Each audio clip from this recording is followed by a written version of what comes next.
always willing to guide others to fields of plumeria, where the sweet smell of life is all there is, like Honolulu, where we found that priceless hat.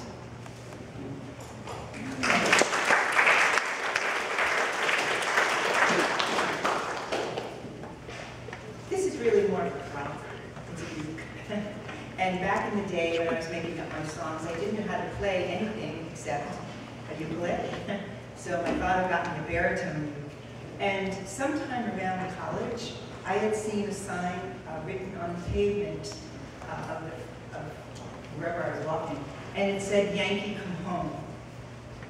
And that prompted this because of feelings that I was going through related to Vietnam War. So I'm going to just show you this song first. High on a hill, storm clouds are gathering, the beat of the drum tells everyone, Yankee, come home. Wherever you wander, wherever you go, please always remember, we all miss you so. High on that hill, storm clouds are gathering, the beat of the drum tells everyone, Yankee, come home.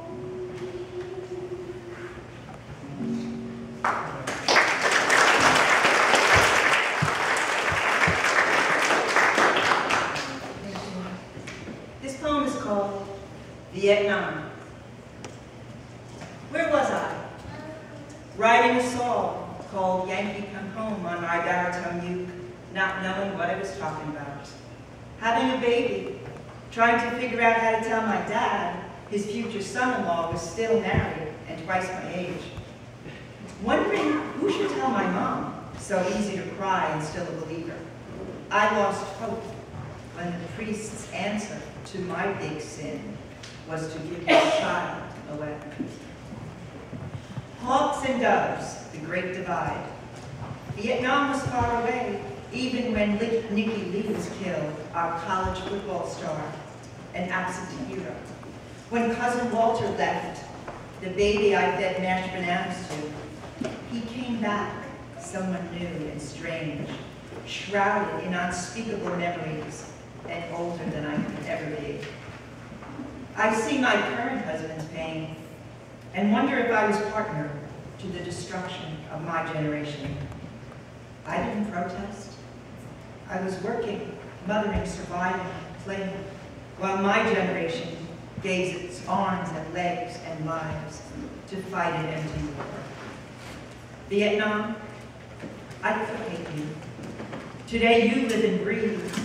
You have your people and your joys, while my generation mourns at walls where fathers, husbands, sons, and daughters, and silent injuries. Empty plates at holidays, empty eyes, unspoken goodbyes. I play my song on the baritone uke. High on a hill, storm clouds are gathering, the beat of the drum tells everyone, Yankee come home. If only they had.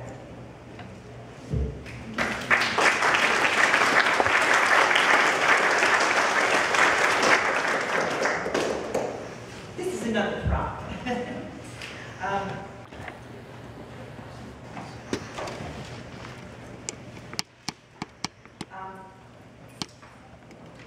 I've been very moved, maybe obsessed, with the whole plight of Native Americans in my life, and I'm sure we'll go back to this song that I'm going to do.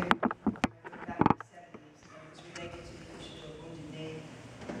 Later, the whole issue of Lenny Peltier, which is familiar in this case, which followed from the whole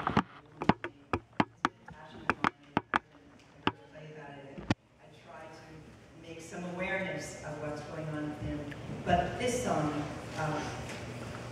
hopefully captures some of what I think Woody would appreciate in trying to just expose a little bit of what happened to the original Americans.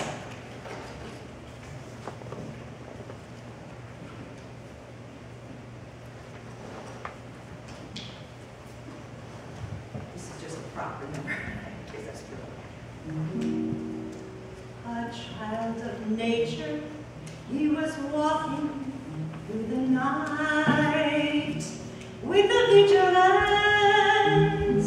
of a warrior. He chose his steps, brother of the tree, man of wounded knee. He kept his distance from the savagery he knew, swimming in the sun, starving in the snow. He lived his life, brother of the tree, man of wounded knee. Soon there came a day he had to go away from the forest to a world of progress. He walked without his spirit from his world, and half a man replaced him. An old and sad man is gazing at the sun, searching all around, listening to each sound he can't forget. Brother of the tree, man of wounded knee, asking himself why did my spirit have to die?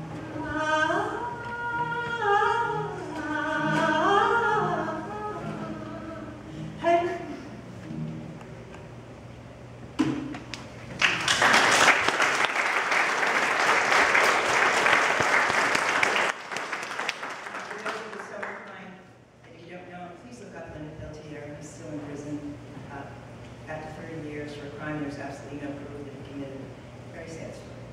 Anyway, I'm going to close with this song, which was written during the Vietnam War.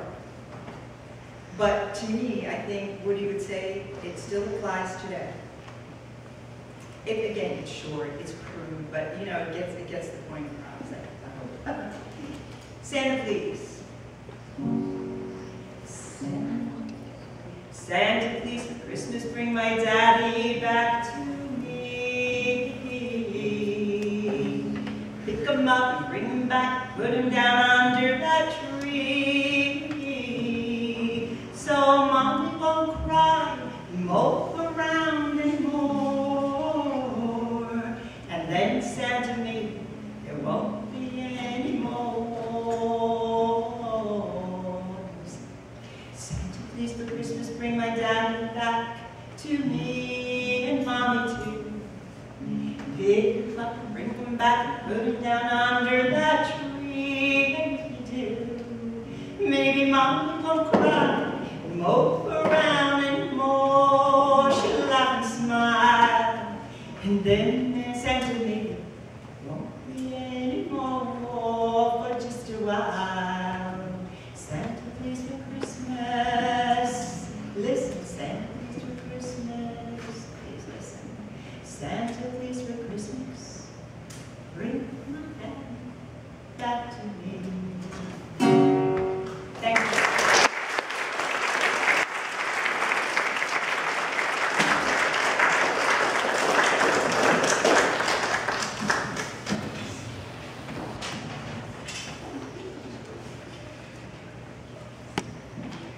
Thank you, Laine.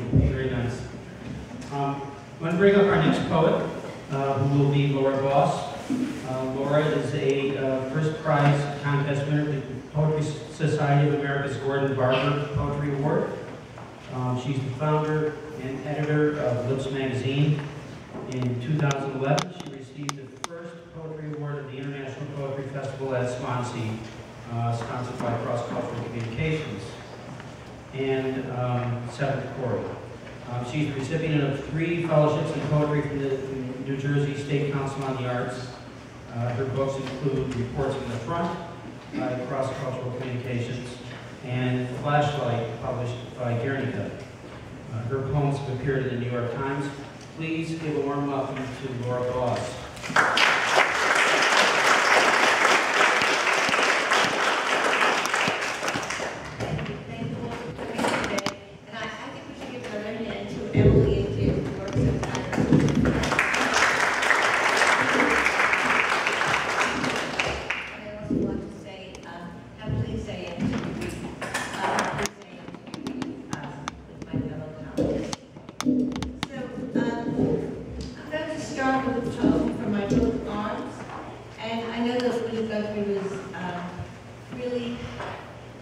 was so against unfairness wherever you found it, and prejudice, and one of my basic things is unfairness, whether it's in the world or in love or in the family. So this poem is called When You Are Grown, Amanda Rose.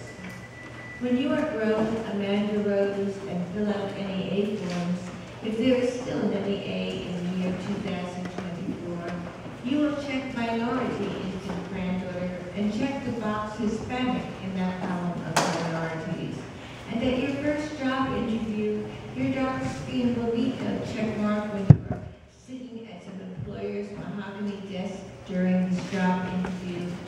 And perhaps by then your mother, your father, my son, will have told you on his first trip with your mother, a business trip to Australia, how your mother was not allowed to enter a restaurant in Sydney when they stood at the entrance of the gold damask draped room because of the color of her skin, and how this also happened at the next restaurant they tried, and the one after that.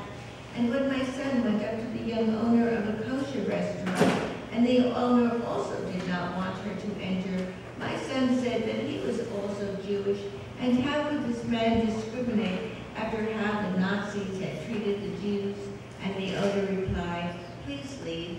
And by then my future daughter-in-law, your mother, was crying, and my son was both raging at the man and falling in love with your mother, though who was to know that such discrimination would spark the romance that would produce you, Amanda Rose. And how taxis passed them by, this young couple holding suitcases, he with his fierce green eyes, and she with her black eyes tearing, and her mascara streaking, and her wild dark hair forming curls around her angelic face, her almost 5-foot frame looking so tiny next to him, though he is just of average height. And finally in the hotel, the desk clerk saying the rooms were not available because the previous occupants had decided to stay longer, and to please try another hotel, and how your mother cried all through that dream trip according to her father, whose own shadow I have always found annoying. But your father yelled and yelled at that hotel manager with threats of suits for discrimination until the manager told the bellman to take your mother and father's suitcases up to the reserved rooms, and your father first kissed your mother and decided he was going to marry her. And I also know that the sweetest, most gentle voice I ever heard my son use was in the hospital when you were born 3 months ago, Amanda Rose, and he quietly said to you, you're going to have a good life.